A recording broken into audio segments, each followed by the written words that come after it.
Hello, I'm Phoenix Mayor Kate Gallego. I am honored to be joined today by my predecessor as Phoenix Mayor, Greg Stanton, our current Arizona Congressman representing District 9. Washington, D.C. is a key partner as we fight COVID-19 and as we make sure that we keep Arizona safe. Congressman Stanton, thank you so much for your hard work, whether it be fighting for our healthcare workers or Phoenix Sky Harbor Airport or our first responders. We are grateful for your partnership in this difficult time. Mayor, I really appreciate you having me on in this important conversation, and I really do appreciate your strong leadership in these unprecedented, challenging times. It is not easy to make some of the important but incredibly difficult decisions that you've had to make as a leader of our city, and I really admire you and appreciate that. We need that strong leadership. We're going to continue to need it as we fight this horrific pandemic. Thank you, Congressman. Thank you for your partnership. I thought this would be a great opportunity for Phoenix residents to get an update from Washington, D.C. So thank you for taking the time to share a little bit about the important work you are doing. Perhaps we could get started with an overview of the major bills around coronavirus. Yeah, I appreciate that. Look, the Congress has passed 3 bills, important bills already as it relates to the pandemic. Early in March, we did pass our first bill, which is an $8.3 billion bill, mostly to provide support for community health centers and for a healthcare community.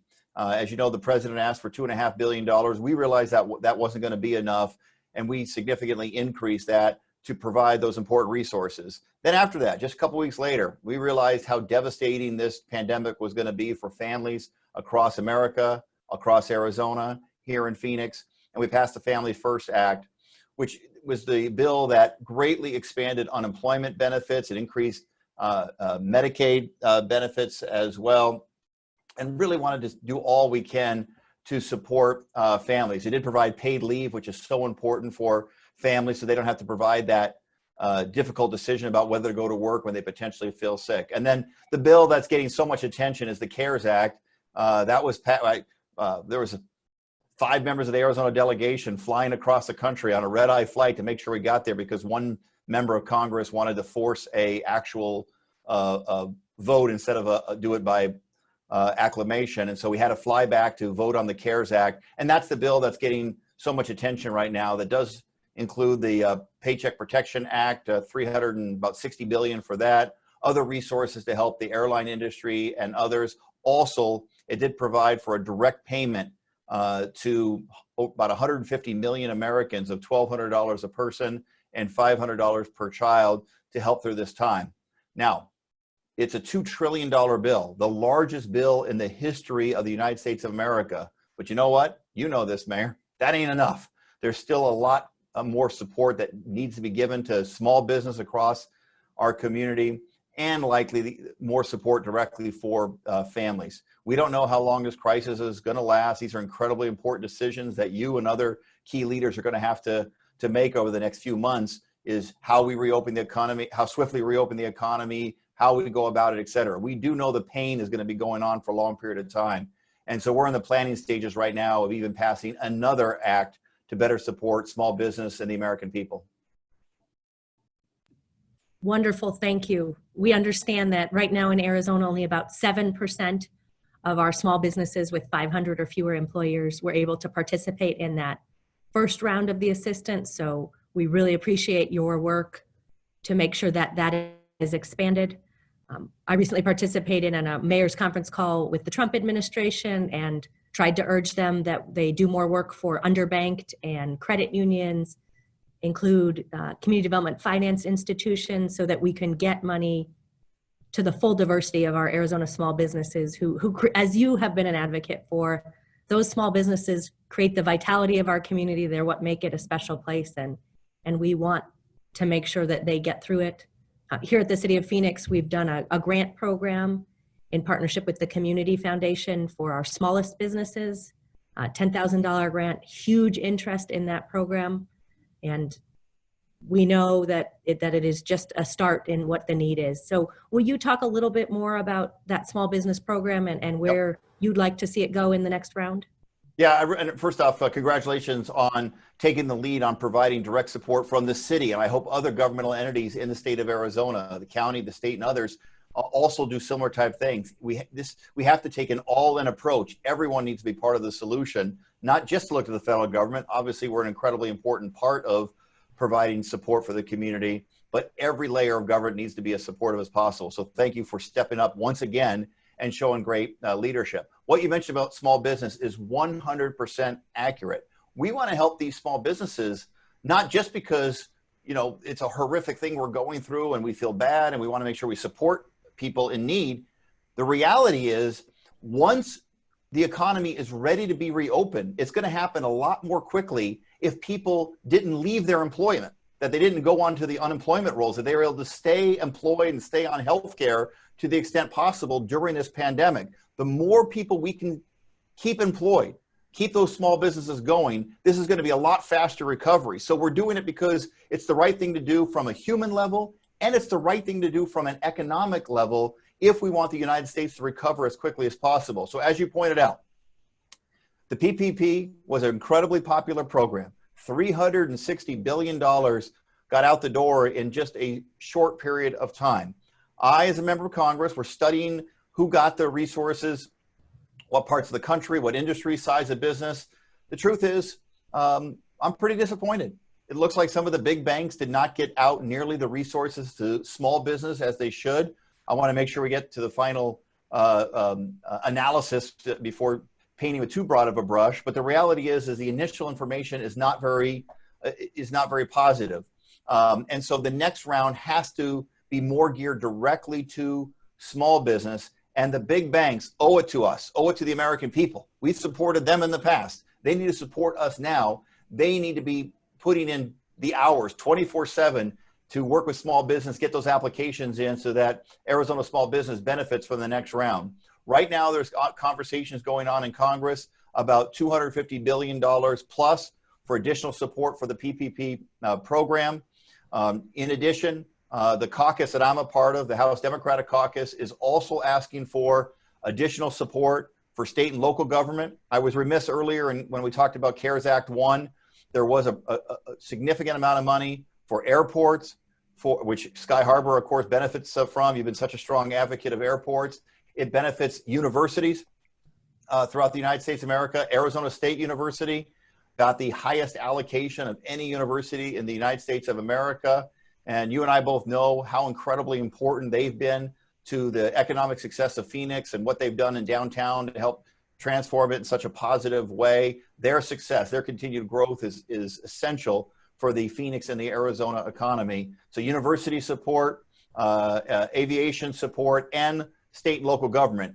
I think we make a mistake when we use the term state and local government because it almost like dehumanizes what we're talking about. You know what we're talking about more than anybody. We're talking about core services that the city provides, police and fire and parks and libraries, that if you have to cut 100+ million out of the budget, that can't be done magically. That has to be done, unfortunately, in terms of cutting core services. And that's where the federal government needs to be the strongest partner we can be with state and local government. We're negotiating right now to make sure that we provide more support for cities like Phoenix and Tempe and Mesa and Scottsdale and Chandler. I mentioned those because they're all in my district, but cities across Arizona and the country, and state governments as well.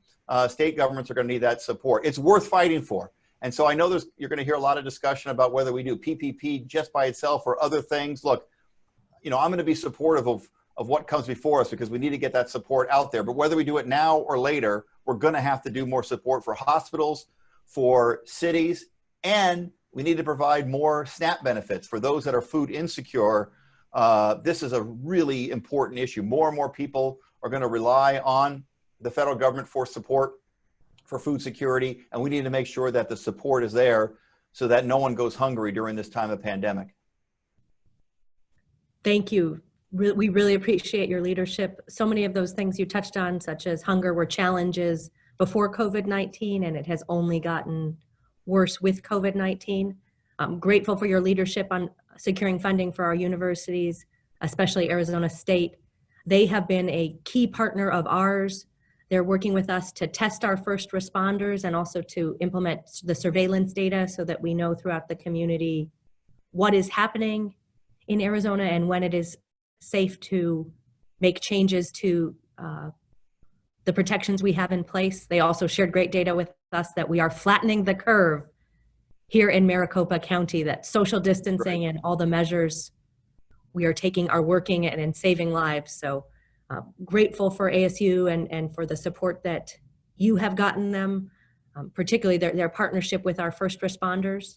And again, I want to thank you for helping lead the way to make sure we can get equipment for our first responders at reasonable prices. An N95 mask cost 85 cents before coronavirus, and now we have vendors who are charging us $6 per mask, huge increases in prices. So appreciate your leadership in that area. Can you tell us what to expect in terms of what's coming, in terms of supply chain for protective equipment and for testing? All right, Mayor, there are a lot of things for people watching this video to be really angry about as it relates to the response, in my opinion, the lack of leadership, the flat-footed response to this crisis. Testing, lack of support for testing, lack of planning for testing is number one, and lack of using the real levers of government to control the supply line so that we can get that protective equipment into the hands of our heroes, the nurses and doctors and health officials working directly with patients, with our police officers and firefighters and emergency management folks, and to those working at Safeway and at Fry's and the other grocery stores in the Valley, the grocery store employees who are really the unsung heroes of this whole thing, making sure that our food security systems are as strong as possible and putting their own lives at risk. I'm really angry about that. Look, you know that the original test kits that were sent to Maricopa County Public Health were defective, and they were sent in early February. We found out about it in late February. I immediately wrote a letter to the vice president, who's been put in charge of this by President Trump, saying that's not acceptable. We lost weeks and weeks during the key month of February where we had defective test kits out in the community that we couldn't use, and we were not utilizing the laboratories around the country to be able to develop their own kits and support the supply systems there so that we could get testing up and running in a more significant way. And we've been behind the curve on testing. And Mayor, that's going to make your job even more difficult, because as you make decisions as to under what circumstances we open the economy and how we go about it, the lack of an effective and thorough testing system makes your job so much more difficult. And I'm really mad about that. And we've got to do more to kind of hold people accountable in that regard. And then the failure of the administration to take advantage of the Defense Production Act, this insanity of having Phoenix Police and Fire having to compete against states and hospitals and everyone else, and therefore driving up the price unnecessarily, as opposed to doing this in an organized way to make sure that the production systems are in place, the logistics systems are in place, and we get the PPE into the hands of the people that need it. Imagine the frustration of our fire chief and our police chief, as not only did they put in orders for the entire valley and the price is 600% higher than they thought, but then you have the federal government actually redirecting that equipment that they rightfully ordered to other agencies around the country. I mean, this is we're shooting ourselves in the foot. So I and others have called upon the president to fully utilize the Defense Production Act, get control of the supply lines. This is an emergency situation. The president likes to describe himself as a wartime president. Hey, one thing you got to do if this really is a wartime is take advantage of the power that you've been granted by the Defense Production Act and to get the PPE in the hands of the people that need it. Sorry for venting a little bit there, but I mean, like you, I am unbelievably mad and frustrated by the flat-footed and, in my opinion, ineffective response from the administration. It has been so frustrating when we place an order for protective equipment, we are told it is coming, and then it gets diverted by our federal government. We have a great team at Incident Command that's trying to manage this supply chain, but we do find it frustrating when we have to compete where we should be collaborating. So as we hope that your words are heard by the right people, because it has been so frustrating with just basic issues around our supply chain. And it's been a real frustration for me on both supply chain and on testing, particularly in our low income areas of Phoenix. We have not had a lot of people tested, and we're hoping to work on that. It's a little bit of a surprise to me. We have to turn to our universities, which are not usually the folks you'd turn to get testing for first responders. But thankfully, they did answer and are helping us. But lots of room for improvement, and we're looking forward to the day when people in Phoenix who need tests can get them. That's great, Mayor. Let me add one more thing on the issue of price gouging, because that's what we've seen is plain and simple price gouging, no questions about it. That's why Congressman Gallego and I wrote a letter to the Attorney General saying, you got to get on this right away. The president did do an executive order on price gouging. Our governor did an executive order on price gouging. We need our law enforcement officials, our Attorney General here in Arizona, the Attorney General of the United States, to investigate right away. When we wrote that letter and we publicly talked about a company that was doing it, guess what? That company changed their mind and they decided not to accept any profit for supplying PPE. We believe that sunshine is an important disinfectant on the issue of price gouging. And as more and more companies, we don't want to keep them anonymous. If they're engaging in this really bad activity, we got to name names and have those companies publicly answer for themselves. When they get caught, I think you're going to find more and more companies are going to say, you know what, we're not going to engage in this bad behavior. We're not going to take advantage of this and overly profit during this pandemic period on much needed protective equipment for first responders and our healthcare heroes. Absolutely, thank you. And it's also been a strong lesson for me on the importance of local business, because it's so often the local companies that have been willing to step up and provide supplies, whether it be our breweries who have pivoted to making hand sanitizer, or local manufacturers who are now making N95 masks or gowns. It really is a great reminder that local businesses are the ones that get you through hard times. So we look forward to working with you to support them, because they are doing so much for us. And as you know, never underestimate on the issue of being mayor of a big city, the bully pulpit is. And when you ask people to step up, you know what they do? They do step up. And so thank you for pushing the community to move in that right direction. It really, really has been wonderful to see when we ask for help, this community has stepped up. We did a supply drive for our first responders, and companies like On Semiconductor showed up with boxes and boxes of N95 masks. That supply drive was significant, was actually sufficiently successful. We were able to send equipment to the Navajo Nation and also to a heroic organization, Circle the City, that provides healthcare for our homeless community locally. And that's actually the focus of my next question. You did a lot of work as mayor to provide additional resources to fight and end homelessness in this community. It was a challenge before COVID-19, but like every challenge has gotten bigger with the virus. Can you talk a little bit about that area? Sure. As you know, in the CARES Act, it did provide, I think, $51 million for homeless services around the country. Phoenix did very well in that regard. State of Arizona got resources to support more direct support for people experiencing homelessness. But none of us are naive. We know that during this time of pandemic, the issue of supporting people that are experiencing homelessness is going to get worse and not better. That's why I really applaud your leadership in reminding people that the solutions to homelessness, it's not the federal government's issue. It's not the city of Phoenix issue. It's not the state of Arizona, the counties, the faith community, the nonprofits. Under our state constitution, no one's really in charge per se of homelessness. Everyone is. And so I really applaud your approach, because it's not directly your or the city responsibility. You didn't lean away from it. You leaned into it and said, we all have to come together as a community to provide better solutions.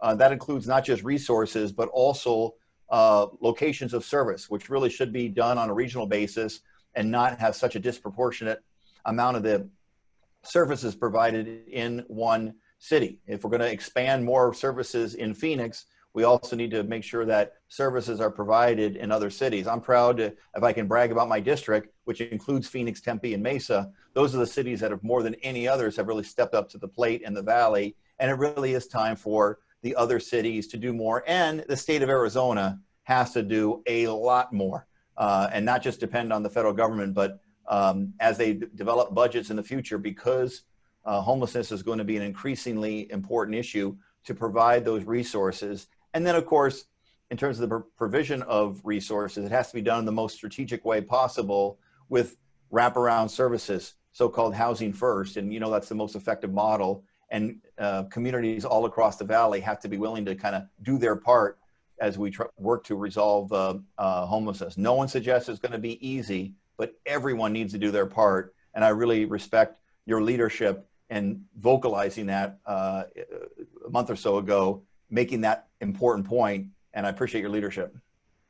Thank you. And it has been wonderful to see Mesa step up and make additional investments.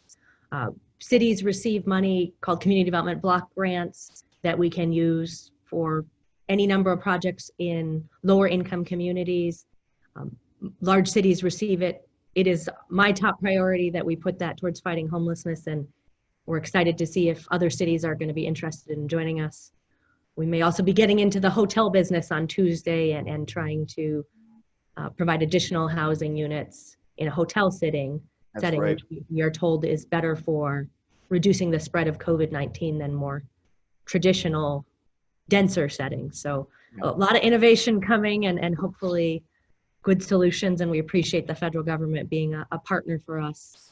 Well, let me add one more point. We need to do more. What I mean by that is state of Arizona did more in terms of housing tax credits so that developers produce more affordable housing in our communities. We need to do the exact same thing at the federal level, provide important tax credits so that way we can incentivize the development of affordable housing in Phoenix, throughout the Valley, throughout the state of Arizona, and around the country. And we need to provide more support for renters as well. This is going to be a brutally difficult time, and we need to do all we can to, in addition to supporting people experiencing homelessness, is getting in there and trying to prevent homelessness as much as possible in the first place. So increasing the supply of affordable housing, as well as supporting those that are on the edge that might end up experiencing homelessness. We have to do more to support those individuals. That's the best way to fight homelessness, is to prevent it in the first place.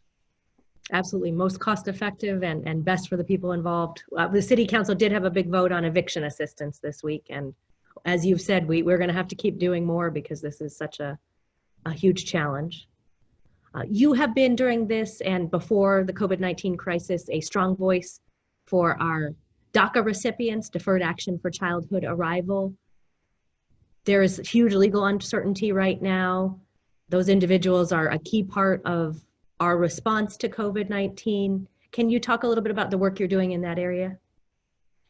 Yes, and thank you to yourself for being such a strong supporter of our immigrant communities, particularly those that are participating in the DACA program. Look, is there an issue that represents dysfunction in Washington more than our inability to really get comprehensive immigration reform overall done? You and I both know no city or community in the country would better benefit from a true comprehensive reform system than Phoenix, Arizona. Okay, we can't get that done, unfortunately, because of politics, even though we should. President Obama did implement the DACA program, so at least those young people who are adding so much value to our communities, they don't have to fear deportation. People who are brought here as young children that grew up here and they're as Arizonan or Phoenician as you or I, that they shouldn't have to face deportation.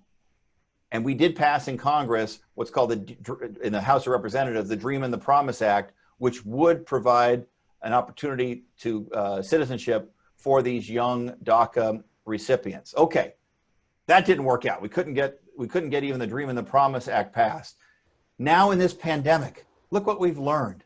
In Arizona alone, almost 7,000 DACA recipients are working in essential jobs, essential field. Over 1,000 of them are working directly with coronavirus patients in the hospital setting. Why in the world, under those circumstances, where these people are working in industries that we need right now more than ever. Why would we even consider doing something that would put their status at risk? But that's exactly what's happening, Mayor, is that this is before the Supreme Court right now. The Supreme Court is deciding on the legality and constitutionality of the DACA program. Could you imagine in the middle of this pandemic, the United States Supreme Court saying that these DACA recipients are somehow not legally able to stay in America, and we begin deportation proceedings? And not only is it horrific from a human perspective, how self-defeating for our fight against coronavirus. That's why I've called, I mean, first, you know, the Supreme Court's going to do what they're going to do, and I hope and pray they do the right thing. But at least the federal government should automatically provide job renewals for these DACA recipients. Most of the offices are closed right now. It's taking a long period of time. Let's not mess around. Let's just say for the DACA recipients, they should be automatically renewed, allowed at least for the period of the renewal to stay in America, to keep doing these critically important jobs. Let's not put them at risk and therefore put everyone else at risk by engaging in such a self-defeating thing as not allowing these young people to remain in our economy in these critically important essential jobs. Absolutely. It would be devastating to lose thousands of essential workers all at once. And I send my thanks to those essential workers, as you just did. We would be in such a more difficult position without them. So thank you for your advocacy in that area. We are in a census year right now, and so much of the funding that Washington, D.C. sends to cities, including Phoenix, is based on population, whether it be that essential aid for families for food, many of whom who are struggling with hunger right now, CARES Act dollars, much of it delivered based on population. What is your message to us about the census right now? Well, Mayor, you've just laid it out as strongly as possible. It is so critically important that every person get counted, no matter where you live, no matter what city, big or small, no matter your nationality, race, religion, sexual orientation. We need everybody counted, because number one, it will impact whether or not we get additional representation in Washington, D.C., get an additional congressional seat, and it'll impact hundreds of millions of dollars of important federal benefit. You talked about fighting homelessness and your leadership there.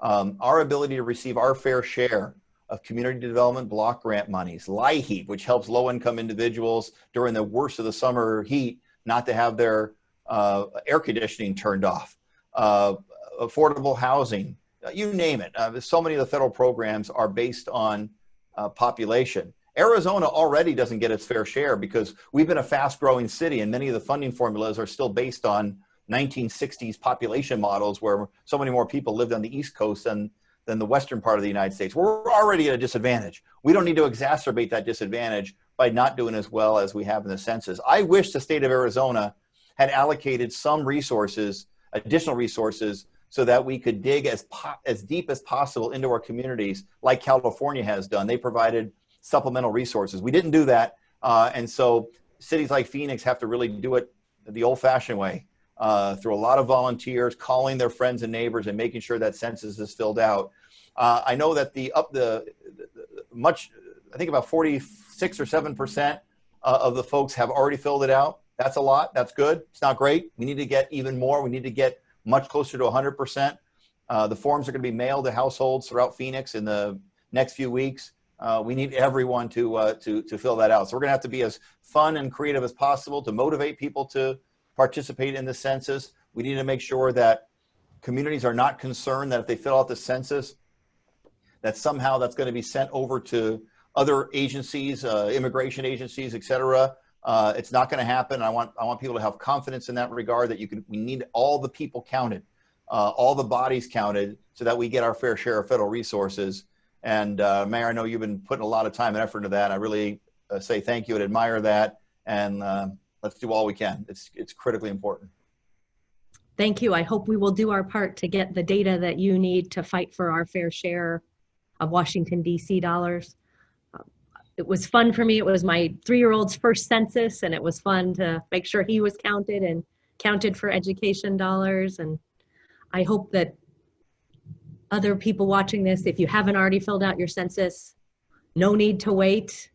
If you're watching online, you have internet, so it's less than 10 minutes for mine, and I would encourage people to do that so that we can get our fair share in these very difficult times. Well, I want to thank you for meeting with me virtually. We are trying to support social distancing and celebrate that we're flattening the curve. Look forward to the days when we can all be together, but for now, we're going to work for that testing, the contact tracing, and all the support we need to have a safer community and to get back where we need to be.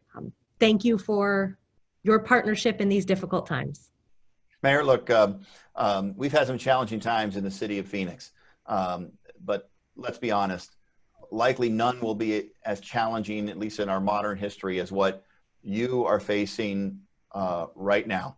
And I know you're probably you got your game face on and you're doing the best you can. I know this is an incredibly difficult period. And I just want to say the leadership you provided so far has been outstanding. And I'm really happy that you're at the helm of the city during this time of crisis. And I have more confidence that we'll come out of it stronger on the other end because you're in the position we're in. So thank you for your leadership. Wonderful. Thank you and good luck in Washington, D.C. and with the district office. We wish you the best. Stay safe. Thanks. Thanks, Mayor. Have a great one.